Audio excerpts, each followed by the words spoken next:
안녕하세요. 긍정 에너지를 함께하는 책 읽는 예미입니다. 안녕하세요. 이거 마이크 새로 산 건데요. 너무 이거 웃기지 않나요? 이게 사실 이렇게 스탠드형 마이크인데요. 여기 앞에다가 이렇게 놓고 하니까 조금 소리가 작더라고요. 그래서 여기 일단 들고 한번 촬영을 한번 해보려고 합니다. 근데 조금 웃긴 것 같아요. 네. 구독과 좋아요 부탁드립니다. 네. 오늘 소개할 책은 행복한 이기주의자라는 책인데요. 웨인 다이어의 책이에요. 굉장히 유명한 책이죠. 이 책 한 번쯤 다 많이 들어보신 분들도 많으실 거예요. 저도 그래서 이 책에 대해서 항상 되게 관심이 많았는데, 감사하게도 이 책을 소개할 수 있게 지원을 허락해주신 21세기 북스, 네, 좋은 책 너무 감사합니다. 책도 너무너무 예쁜 거예요. 이렇게. 네. 그래서 이게 이제 웨인 다이어 굉장히 유명한 분이죠. 그래서 행복한 이기주의자 한번 소개를 해볼게요. 이 책은 저를 위한 책입니다. 어, 사실은 우리나라 사람들이 자기를 위하면은 되게 이기주의적이다. 남한테 배려를 할 줄 모른다. 되게 예의를 중시하고 좀 남들 눈치를 많이 보는 그런 사회잖아요. 아무래도 서구권은 좀 개인주의적이고, 나를, 본인을 먼저 생각하고, 나 중심인 사고방식에 비해서 우리나라는 항상 어릴 때부터 남들을 배려해야 된다. 너보다는 남들한테 더 잘해야 된다. 이렇게 자신한테 하는 것보다 남들한테 이렇게 잘하라고 희생정신을 강요당하는 그런 사회에서 우리가 자라나다 보니까 아무래도 그런 경향이 있고, 또 가정이 엄한 사람들 같은 경우에는 내가 내 자신을 이렇게 드러내는 거에 대해서 이렇게 끊임없이 너가 그렇게 하면 안 돼. 너는 그렇게 하면 나쁜 아이야. 이런 교육을 들으면서 자란 사람들은 내가 내 목소리를 내고 그런 것들에 대해서 점점 힘을 잃게 됩니다. 그래서 이렇게 행복한 이기주의자 같은 책에 이제 그런 사람들을 위한 솔루션이 되게 가득가득 담겨 있어요. 여러 가지 그런 방법들이 좋아지기 위한 마음가짐들을 소개를 하고 있습니다. 행복한 이기주의자가 되기 위한 10가지 마음가짐, 이렇게 해서 목록으로 또 정리가 되어 있어요. 이렇게 해서 1번, 먼저 나를 사랑한다. 2번, 다른 사람의 시선에서 벗어난다. 3번, 과거에 얽매이지 않는다. 4번, 자책도 걱정도 하지 않는다. 5번, 새로운 경험을 즐긴다. 6번, 모든 선택의 기준은 나다. 7번, 다른 사람과 비교하지 않는다. 8번, 미루지 않고 행동한다. 9번, 다른 사람에게 의존하지 않는다.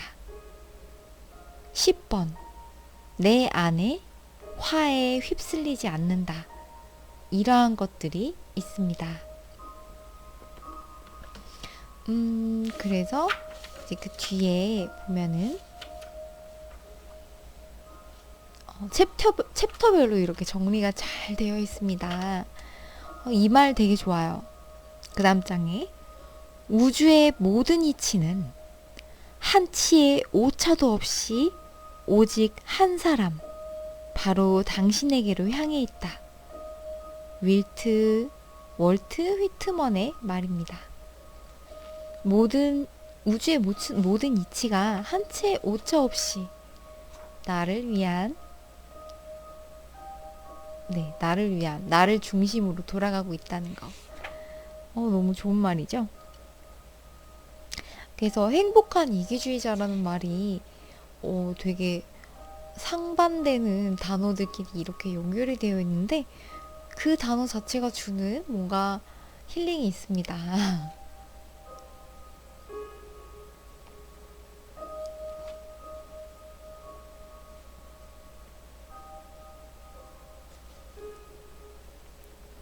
정신 건강을 다룬다고 꼭 무거워야 할 필요는 없다. 자신의 행복을 얻기 위해 정성을 기울임으로써 그리고 행복하기 위한 노력함으로써 배울 수 있는 것이다. 나는 날마다 그런 노력을 한다. 더불어 다른 사람들도 그럴 수 있도록 돕는 것이 나의 일이다. 전문 용어로 꼭 가득 차지 않아도 꼭 정신과 의사여야만 효율적으로 생활 원칙을 이해할 수 있는 것은 아니라고 해요. 이 책의 전반적으로 흐르는 주제는 두 가지인데요. 하나는 우리 자신의 감정을 선택할 수 있는 능력이 우리 안에 있다는 것입니다. 이미 내렸거나 아직 내리지 않은 선택의 관점에서 삶을 들여다보기 시작하면 자신의 현재 모습과 자신의 감정에 대한 모든 책임을 당당하게 자기 어깨 위에 올려놓게 된다고 해요. 한층 행복해지고 훨씬 효율적인 생활을 영위한다는 것은 내 앞에 열린 선택들을 더 잘 깨닫게 된다는 것을 의미한다. 두 번째 주제는 현재의 순간들을 통제하는 일이다. 이 문구 역시 여러 차례 반복되고 있다. 이는 행복을 만들어내는데 필수 요소이다. 내가 무언가를 경험할 수 있는 것은 한순간뿐이다. 그것은 바로 지금이다.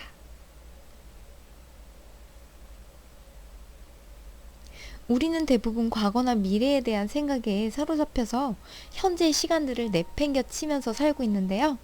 이 책에서는 대개 곳곳에 현재, 지금에 충실해라, 지금에 머물러서 현재의 삶을 살라 이런 내용들이 중간중간 나옵니다.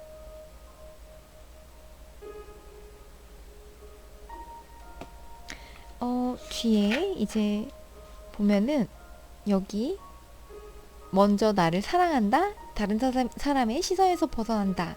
과거에 얽매이지 않는다. 자책도 걱정도 하지 않는다. 새로운 경험을 즐긴다. 모든 선택의 기준은 나다. 다른 사람과 비교하지 않는다. 미루지 않고 행동한다. 다른 사람에게 의존하지 않는다. 내 안에 휩쓸리지 않는다. 내 인생의 주인이 되는 행복한 이기주의자. 이런 식으로 챕터가 10가지 이렇게 나와 있고요. 그렇게 해서 제가 오늘 한번 소개해 드리고 싶은 부분은 다 내용이 너무너무 좋아요. 그래서 한번 꼭 사서 읽어보시면 좋겠고요. 저는 항상 어릴 때부터 맏딸이기도 하고 또 되게 언니로서 항상 배려해야 된다. 너가 언니니까 양보해야지. 이런 것들을 항상 부모님들이 강조를 하셨었고 또 저 스스로도 되게 부모님한테 사랑받기 위해서 눈치를 항상 보고 엄마 아빠의 사랑을 받기 위해서 내가 하고 싶은 것들, 내 안의 목소리, 나를 위해서 이기적으로 행동을 하는 것보다는 항상 부모님 기준, 내가 아닌 남들의 기준, 거기에 맞춰서 생활을 하고 삶을 살다 보니까 이게 나중에 점점 쌓이다 보니까 나를 먼저 챙겨야 내 목소리를 가장 먼저 들어주고 남들을 위해야 진정하게 남들을 사랑하는 마음, 남들을 행복하게 기대하는 거 없이 배려하고 또 같이 좋아할 수 있는 그런 게 되더라고요. 근데 그런 거 없이 남들한테 무조건 맞추다 보니까 억지로 거기에 나를 맞추다 보니까 꾸역꾸역 이렇게 하다가 이제 임계점을 넘어가니까 팍 본물처럼 터지는 순간이 오더라고요. 그래서 착한 사람 컴플렉스에서 완전 나 삐뚤어질 거야 하는 삶을 질풍노도의 삶을 살다가 네, 호되게 아주 경험을 치르고 네, 이제 나 자신을 위한 삶을 살기 시작하면서 너무너무 행복해졌고요. 남들 시선으로부터도 훨씬 자유로워졌고, 먼저 내가 행복해야 어, 남들한테도 잘할 수 있다는 걸 정말 정말 깨닫게 되었어요. 이 책에 전반적으로 많이 소개한 내용들도 그러한 부분에 대해서 얘기가 나와 있어서 제 얘기를 한번 해봤고요. 여기 보면은 저는 지금도 이거를 아직도 새롭게 많이 해봐야 될 부분인데요. 5번째 마음가짐, 새로운 경험을 즐긴다 하는 5번째 부분에 대해서 오늘은 소개를 좀 해드릴까 해요.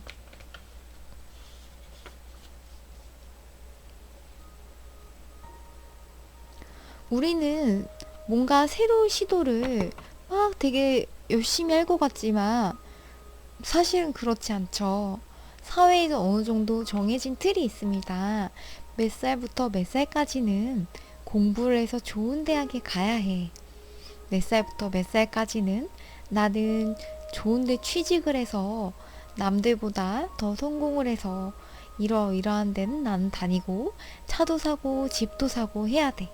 이런 것들이 있고 또 내가 이 나이가 되면은 좋은 집과 좋은 자녀 누구누구랑 결혼을 해서 또 그 뒤에는 뭐 내가 애를 낳고 우리 아이는 어떤 학교에 보내고 막 이런 것들이 쭉 평생 이어지잖아요.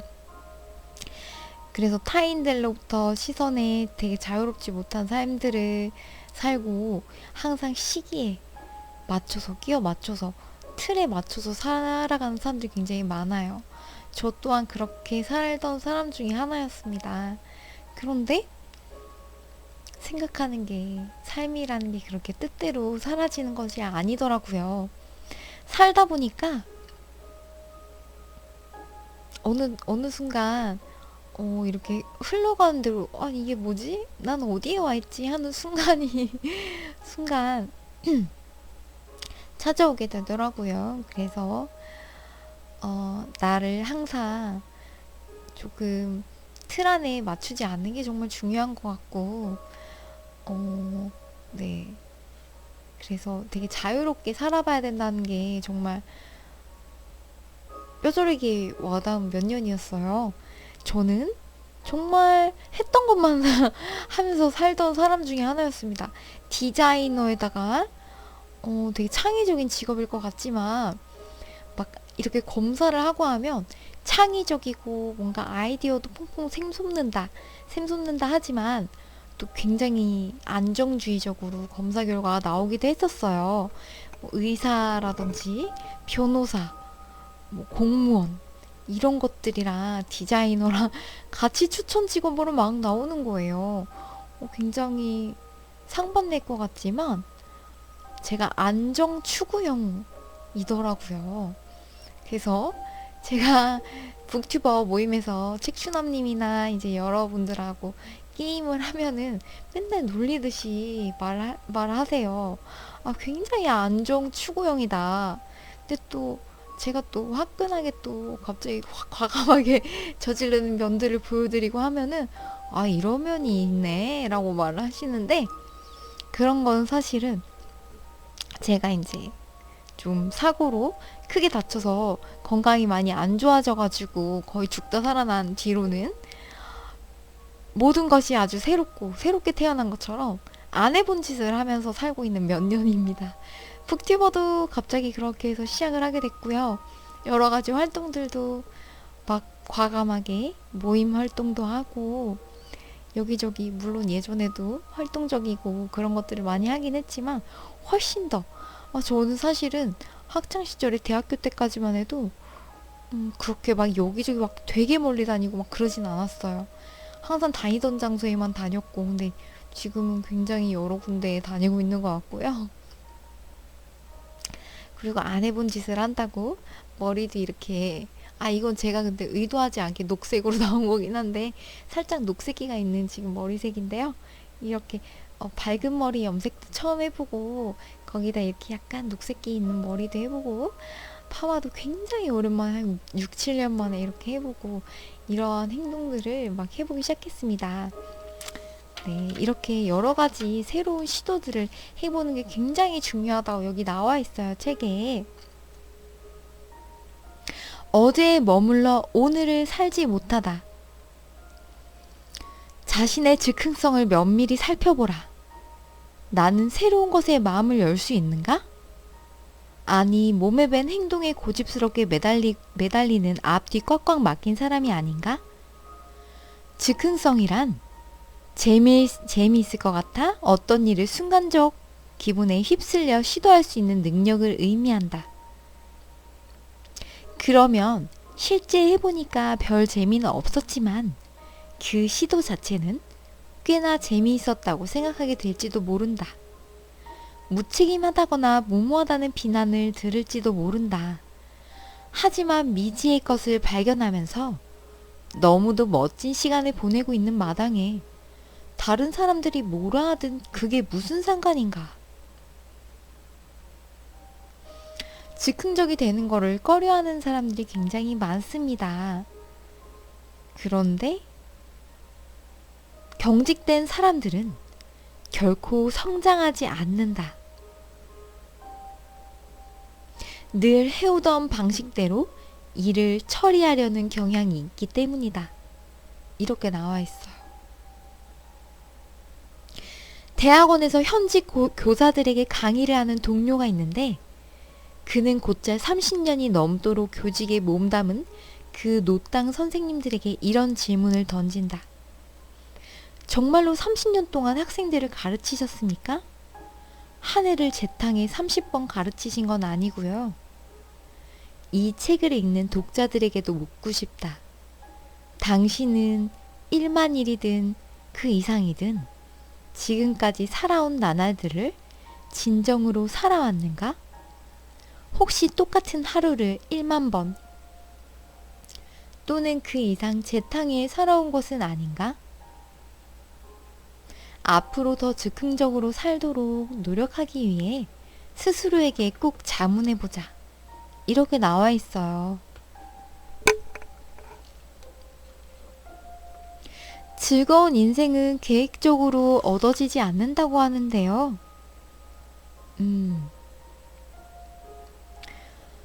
선입견을 갖고 있으면 잘 모르고 어쩌면 골치 아플 가능성이 있는 사람과 일, 생각에 접근하지 않아도 되니까 선입견은 어떤 사람이나 생각, 행동을 끔찍이 싫어하거나 꺼려한다기보다는 익숙한 것이나 나와 비슷한 사람들과 함께 있는 것이 훨씬 마음 편하고 안전하다고 생각하는 것이라고 해요.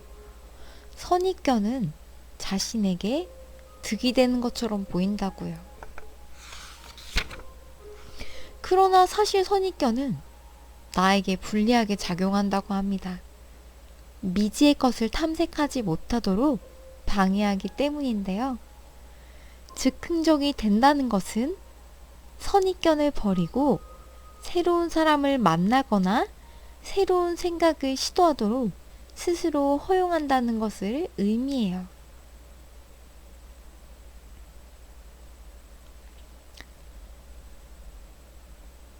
선입견은 애매하고 아리송한 영역으로 진입을 막는, 그리하여 성장을 가로막는 이중벽이다.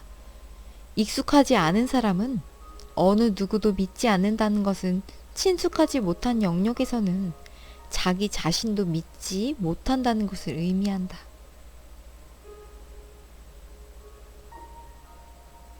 계획된 즉흥성 같은 것은 없다. 말 자체도 앞뒤가 맞지 않는다. 우리 주변에는 계획표를 세워두고 그 계획에 맞춰 살아가고 있는 사람들이 많다. 그들은 자신의 인생이 처음에 계획에서 한치라도 어긋나면 무슨 큰일이라도 나는 줄 안다. 그 계획이 반드시 나쁘다고 할 순 없지만 계획에 지나치리만큼 푹 빠지는 것이야 말로 노이로제에 가깝다고 합니다.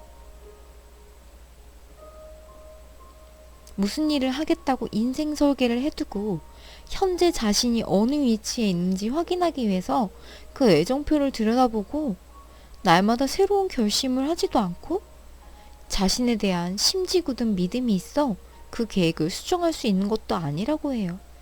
계획의 노예가 되지 말라. 이 사람, 네, 상담한 환자 가운데 헨리라는 20대 중반의 청년이 있었는데요. 심한 계획 세우기 노이로제에 있어서 인생 찬스를 놓친 게 한두 번이 아니라고 해요. 스카우트 제의가 와도 삶의 터전을 바꿔야 한다는 생각에 잔뜩 움츠러들고 미지의 세계에 대한 두려움 때문에 꼼짝달싹 하지 못하고 출세의 기회가 됐을지도 모르는데 재밌고 새로운 일, 완전히 새로운 환경이라는 기회를 저버리고 현상 유지를 택했다고 해요.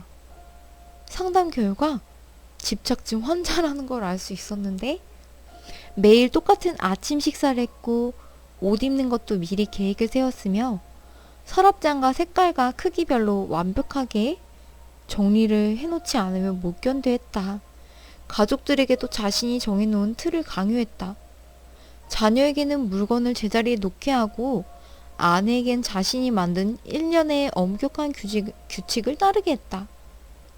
요컨대 헨리는 정돈형 인간이었지만 몹시 불행했다. 그에게는 창의력, 혁신, 인간적 따스함이 부족했다. 사실상 그는 자신에게도 정해진 틀을 강요하면서 모든 것이 제자리에 놓이는 것을 인생의 목표로 삼았다고 해요. 제 얘기입니다. 사실 지난 몇 년 동안 제가 되게 열심히 살아야 된다는, 성실하게 살아야 된다는 거에 이제 갇히다 보니까 계획을 막 세우고 나 이렇게 해야만 돼 이렇게 하다 보니까 완벽주의 성향, 강박증, 그 다음에 정리벽, 뭐 결벽증부터 시작해서 여기 나오는 거 제 얘기예요. 아직도 그런 부분들이 굉장히 많습니다. 물론 건강도 어렸을 때부터 좀 많이 약해서 좀 제약이 많고 틀이 많이 정해진 것들이 많아서 틀을 깰 수 없었던 것도 많았는데요. 항상 나는 이걸 먹어야 소화가 잘 돼. 나는 이렇게 해야 마음이 편해. 나는 이게 좋아. 그래서 되게 먹던 것만 먹고 하던 것만 하고 항상 같은 시간에 같은 규칙적으로, 물론 그렇게 하는 게 굉장히 성공을 할 수 있는, 항상 규칙적으로 끊임없이 해나가는 것도 성공을 위한 원동력이 될 수 있는데요. 정말 약간 그 틀을 벗어나기만 해도 당황하고 망했다, 큰일 났다, 오늘 이게 안 됐어, 멘붕이 오면서 어떡하지, 다 망쳐버렸어, 이런 약간 성격이었어요. 여행 같은 데 가도 그렇고 항상 누구를 만나도 완벽하게 계획을 착착착착 이렇게 A, B, C 막 짜가지고 뭐 A 아니면 안 돼, B 안, 그다음에 C 안, 이렇게 착착착 해서 안 되면은 당황을 하고 어떻게 이 집이 놀아, 어떡하지, 큰일 났다, 나 이 집에 꼭 가고 싶은데 망했어, 속상해, 이러던 사람이었어요. 근데 지금은 이것도 좋아요, 이것도 나름으로 좋고 이래도 좋고 저래도 좋고 이것도 안 해본 거 한번 해볼까, 이것도 재밌겠는데, 이런 사람으로 점점 변해가고 있고요. 정말 많이 변했습니다. 그래서 새로운 걸 자꾸 시도해보는 게 정말 중요한 것 같아요. 근데 나이가 들면 들수록 점점 더 새로운 걸 안 하게 되는 게 있죠. 안정형. 오히려 30대, 40대, 60대, 70대 이게 나이가 점점 들면서 갈수록 이제 20대 중반을 넘어서면 갈수록 도전을 하기가 힘들어진다고 합니다. 왜냐하면 내가 지금껏 쌓아놓은 게 와르르 무너지면 어떡할까 하는 걱정, 내가 남들이 이렇게 가는 사이클에 뒤처지면 어떻게 할까, 그런 것들이 불안감 안에 이제 가득하기 때문에 나 자신을 음, 믿어주지 못하고 그런 주변에 뭔가 정해진 사이클에 나를 맞추게 되는 것 같아요.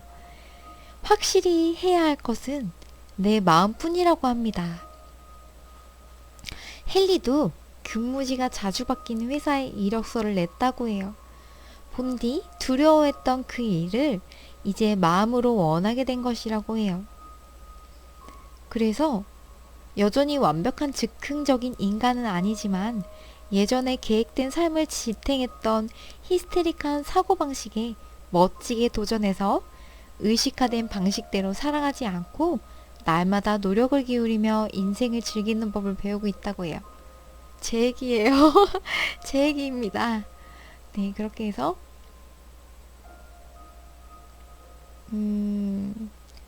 여러분들도 한번 매일매일 새로운 일들을 한번 계획해 보시길 바래요.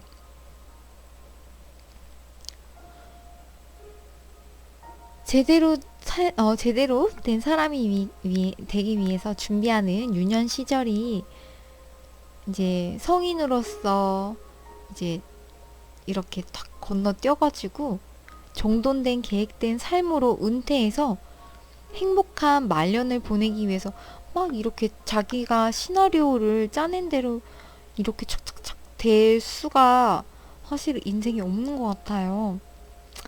이러한 계획들은 현재 순간을 제대로 살아갈 수가 없게 하는 것 같습니다. 최종 설계는 안전한 죽음을 위한 것이라고 해요. 안전이란 앞으로 무슨 일이 일어날지 미리 알고 있는 것이며 자극, 위험, 도전이 없다는 것이다. 안전은 성장하지 않는 것을 의미하고 성장하지 않는 것은 곧 죽음을 뜻한다. 안전은 그릇된 통념이다. 이 세상에 산 한 구조가 바뀌지 않는 한 결코 안전할 수가 없다고 해요. 설령 안전하다고 해도 그것은 끔찍한 삶의 방식이라고 합니다. 왜냐하면 흥미랑 성장의 싹을 잘라버리기 마련이니까요.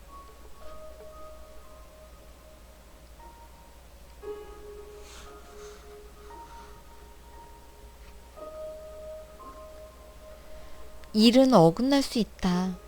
불황으로 인해 뜻하지 않게 쪽박을 찰 수도 있다. 믿을 수 있는 것은 나 자신뿐이다. 외면적인 보장, 그러니까 금전이나 집, 자동차, 재산, 직업, 사회적 지위, 이런 것들은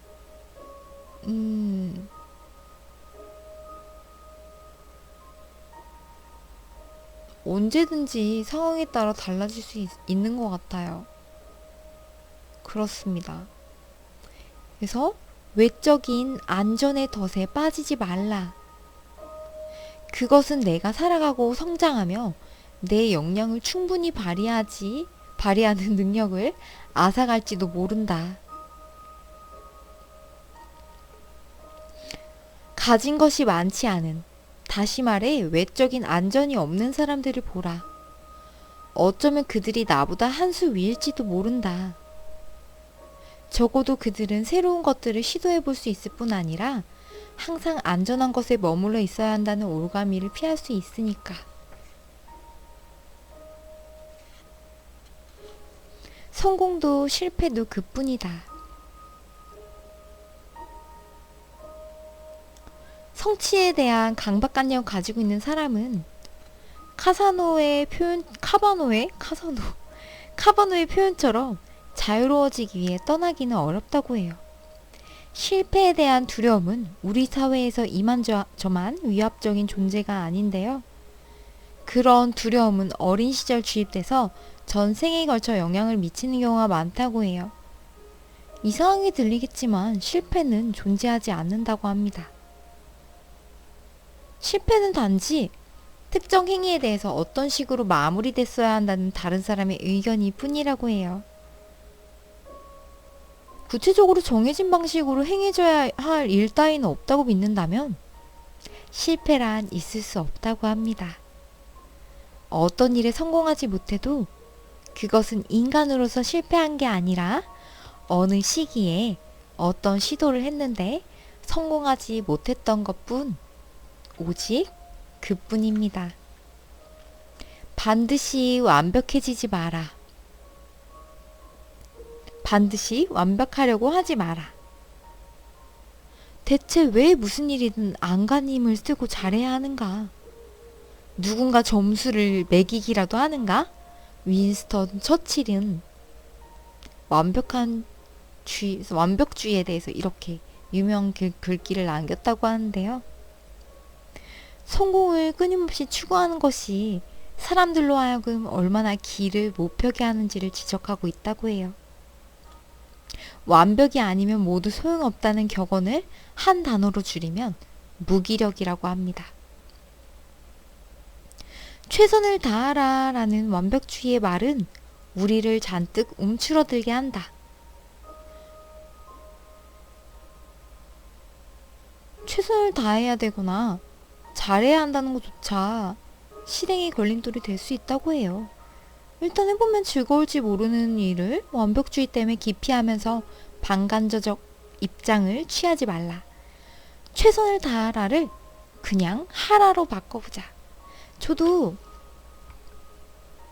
제가 좋아하는 김유라 작가님이 맨날 하는 그냥 하라, 일단 하라, 그지같이 하라 이 말을 정말 좋아합니다. 그 말이 저를 완벽주의에서 정말 많이 끄집어내준 말 중에 하나예요. 그리고 많이 아프고 나서는 그냥 닥친 대로 하자. 그냥 하자. 그냥 대충 일단 해보자. 그리고 책추남님도 맨날 why not? 해봅시다. 재밌잖아요. 그냥 just do it 이렇게. 그래서 왜 이렇게 하면서 얼떨결에 따라서 하다 보니까 좋더라고요. 재밌어요. 완벽할 필요가 없는 것 같습니다. 하다 보면 다 모든 것은 의미가 있고 다 그 자체로 재밌고 즐겁고 즐기다 보면 항상 좋은 결과로 이어지는 것 같아요. 내가 생각한 게 여기에 있는 게 갑자기 이 결과가 나왔다고 해서 전혀 실망스러운 게 아니라 어머 이것도 재밌다. 이렇게 하는 것도 재밌는데요? 이렇게 결과가 나와도 나쁘지 않네? 하는 것들을 자꾸 배워나가니까 점점 내 안의 틀이 무한대로 확장되고 틀이 막 깨져서 정말 내 안에 한계가 없고 확장이 막 이렇게 이루어지는 것을 느낍니다. 여기에 완벽주의를 깨는 그런 여러 가지 팁들이 많이 나와요. 그래서 다음 시간에는 이 부분에 대해서 한번 설명을 한번 해볼까 합니다. 오늘 되게 굉장히 길게 리뷰를 하게 됐어요. 생각지도 않게. 정말 몰입이 되는 그런 순간이었습니다. 정말 하고 싶은 말이 많고요. 좋은 책이에요. 그러면 다음에 만나요. 안녕. 다음 한 주도 즐겁게 보내세요. 감사합니다. 사랑합니다.